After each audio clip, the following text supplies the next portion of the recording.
I'm Chase Sr. You're watching the San Francisco 49ers Report by Chat Sports, and here's what we have coming up. A new Brock Purdy injury update. We're going to get to some Dre Greenlaw injury news. We'll take a look at the entire 49ers injury report and what has happened to Deebo Samuel. He doesn't look the same, and his numbers have declined rapidly. Is he washed, or is it a bad year? Before we begin, this is a look at the biggest 49ers channels on YouTube. The 49ers Report, the largest independently run Niners channel that covers this team every day on the YouTube streets with over 150,000 subscribers. Friend of the show, Grant Cohn, his channel has really been growing rapidly of late.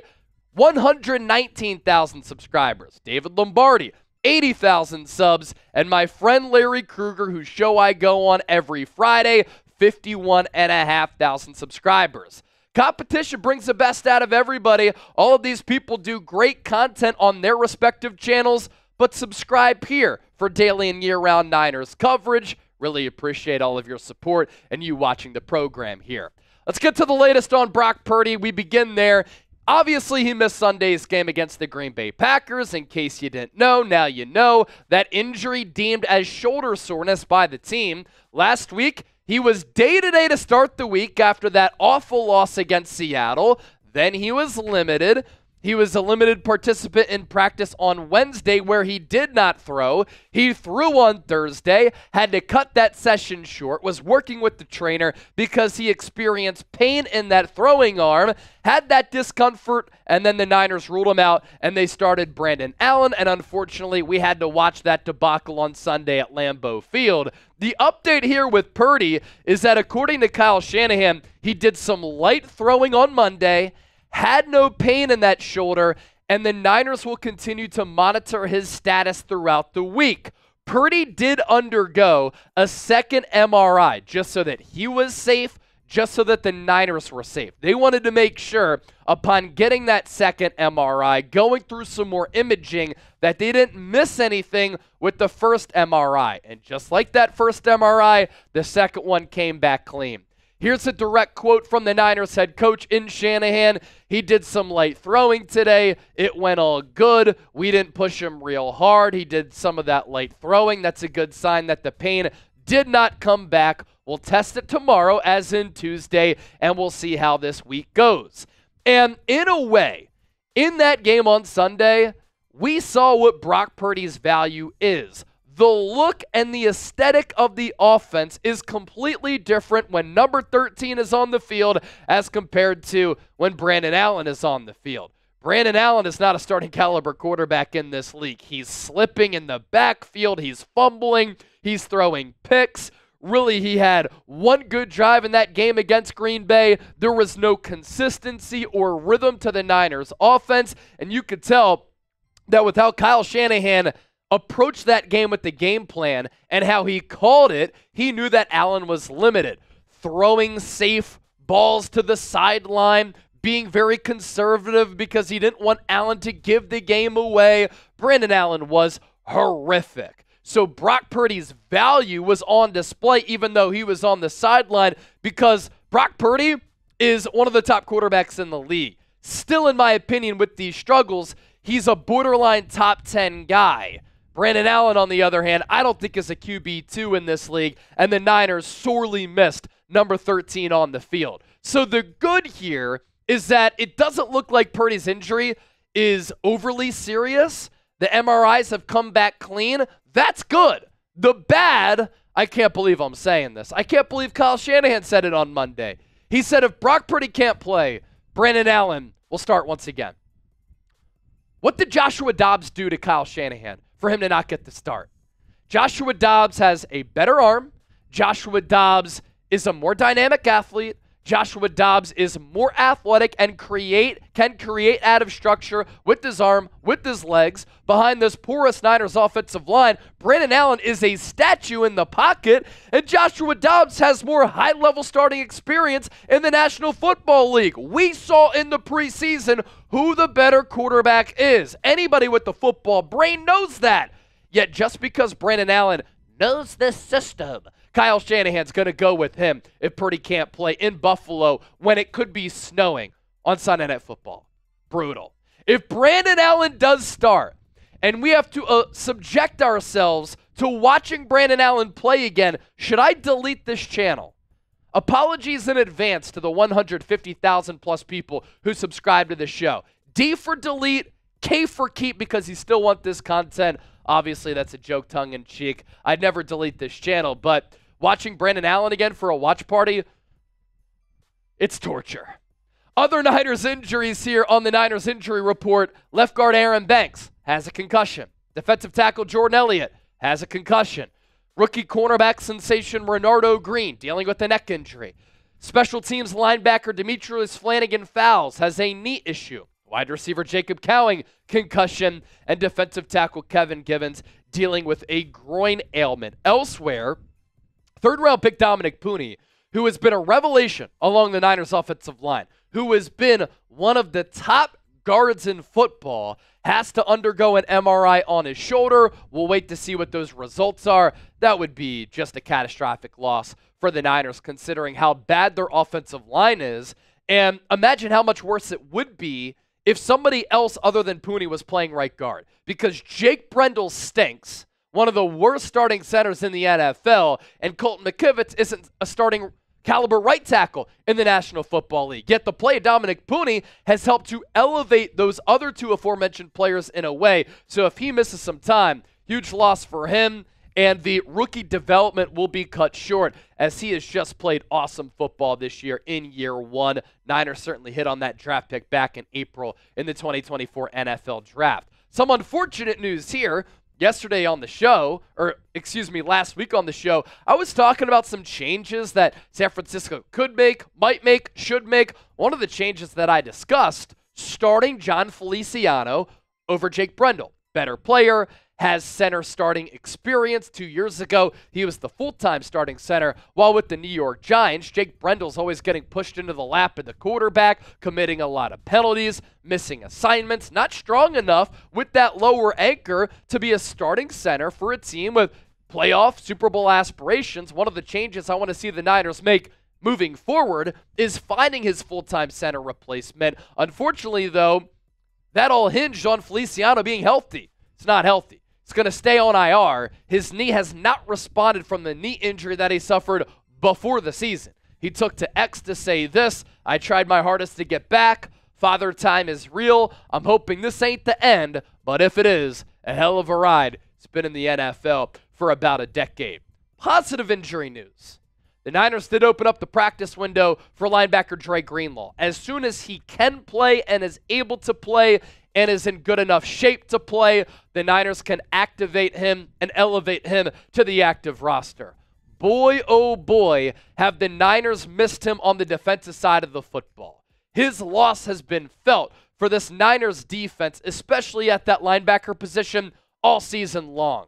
They missed 19 tackles, did this defense, against the Green Bay Packers on Sunday. They've had blown assignment after blown assignment all year. This is a defense that has been disjointed. This is a defense that lacks speed and physicality. Devondre Campbell has been terrible in pass coverage, and the Niners have missed the swagger and the leadership of the enforcer in Dre Greenlaw. And Fred Warner's play has really fallen off since that Week 4 ankle injury. He needs some help at that linebacker position in controlling the middle area of the field. And whenever Dre Greenlaw comes back, hopefully he's going to be able to play the way that he did last year when he was a borderline All-Pro, and he can come back clean off that Achilles injury.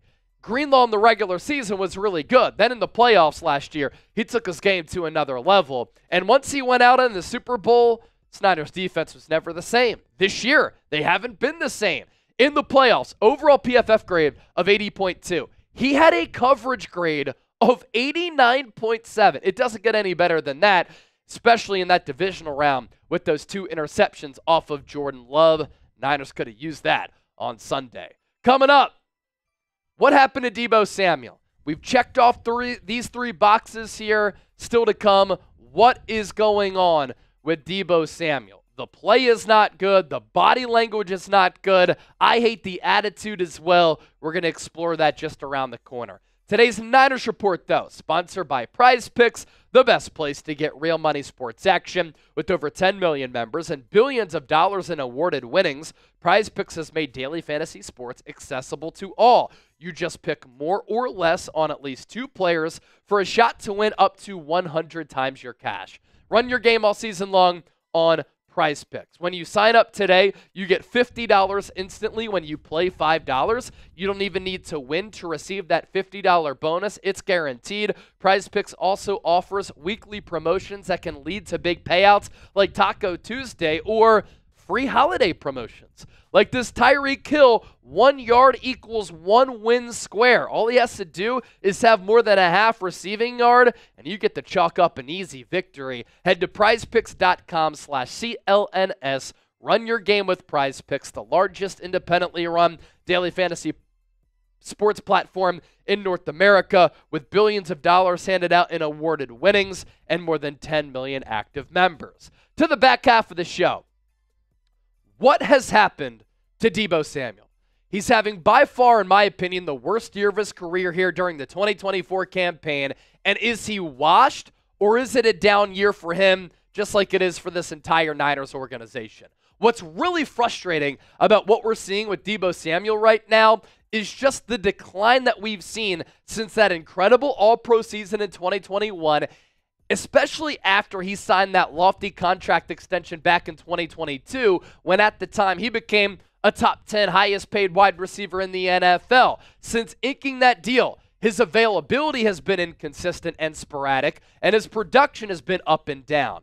And after that 2022 season, where he admitted he was a little bit out of shape, he let the contract negotiations get to him, he vowed to never put something like that on tape ever again.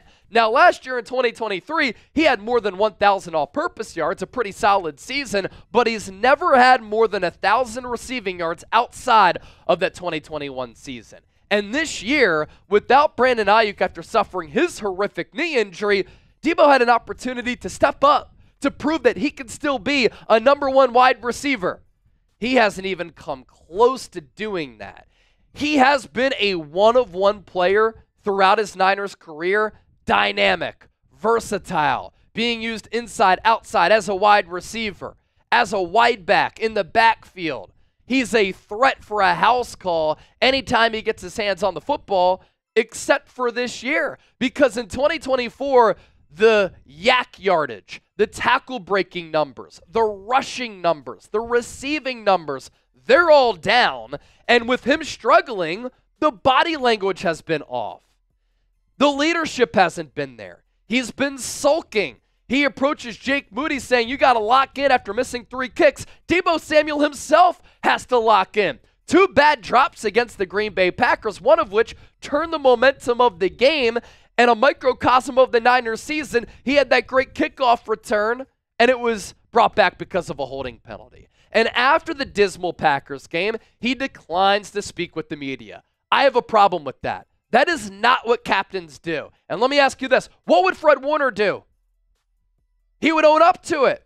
When we as people, when athletes as athletes make mistakes or play poorly, when coaches make bad decisions, when you mess up in a relationship, when you mess up at work, you have to take accountability and you have to face the noise. Deebo ran away from it. That's not why you were elected a team captain by your peers. So he's not acting and carrying himself like a leader here in 2024. And that's what's really disappointing. And the Niners need somebody to step up. They need somebody to rally the troops. They need somebody to inject some energy into this team. And everybody just seems defeated right now. Spiritless, listless. It's sad to watch. And the Niners general manager, John Lynch, he knows that Deebo's struggling. Here's what he had to say. Deebo has made so many plays for us over a long period of time here that people have become accustomed to that. The explosive haven't been there as much. The kick return, those types of plays, that's what it's all about. Instead, on that kick return, they call a hold that I still can't find on film. I think it was a perfect block by Eric Sauber. But that looked like the Deebo we need and the Deebo that we expect. Hopefully, there's more of that coming. Now, I agree with John Lynch. There wasn't a hold on Eric Saubert there. I thought it was a really good block, but that's how this Niners season has gone. When they do have a good play, they still find a way to mess it up. But even John Lynch, Kyle Shanahan, and the Niners organization knows Deebo Samuel's been disappointing this year. John Lynch even said it. We expect him to make these plays. Hopefully that's going to come at some point. When is it going to come? The Niners are 5-6, and their season is hanging on by a thread. You know what's also very interesting? Deebo Samuel throughout his career, this trajectory in 6 years, it's pretty nuts. He has been an every other year type of player where he's had one good year, one bad year, one good year, one bad year, one good year, one bad year. Unfortunately, here in 2024, when Brandon Ayuk's been out and the Niners have needed Deebo, he's having the worst year of his career. But look at the numbers here, especially with the receiving yards. 802 as a rookie, 391 in year 2. Year 3, contract year, 1,400 yards. Led the NFL in yards per catch. As a runner, he was fantastic that year with 8 rushing touchdowns, 6 touchdowns through the air. The following year, after he signed that deal, 13 games, 632 yards. Last year, more than 1,000 all-purpose yards, a lot of mouths to feed, and that was a pretty solid year. This year here, down year, receiving numbers are not good. He only has 2 total touchdowns, and his yards per catch numbers, not that great, and his yards per carry numbers are at a career low. So how would you chalk this year up for Deebo? Is he cooked, or is it just a bad year? Type C, type B, let me know. We're going live on the 49ers Report a little bit later today in the ramp up to Thanksgiving, so we'll see you in a bit.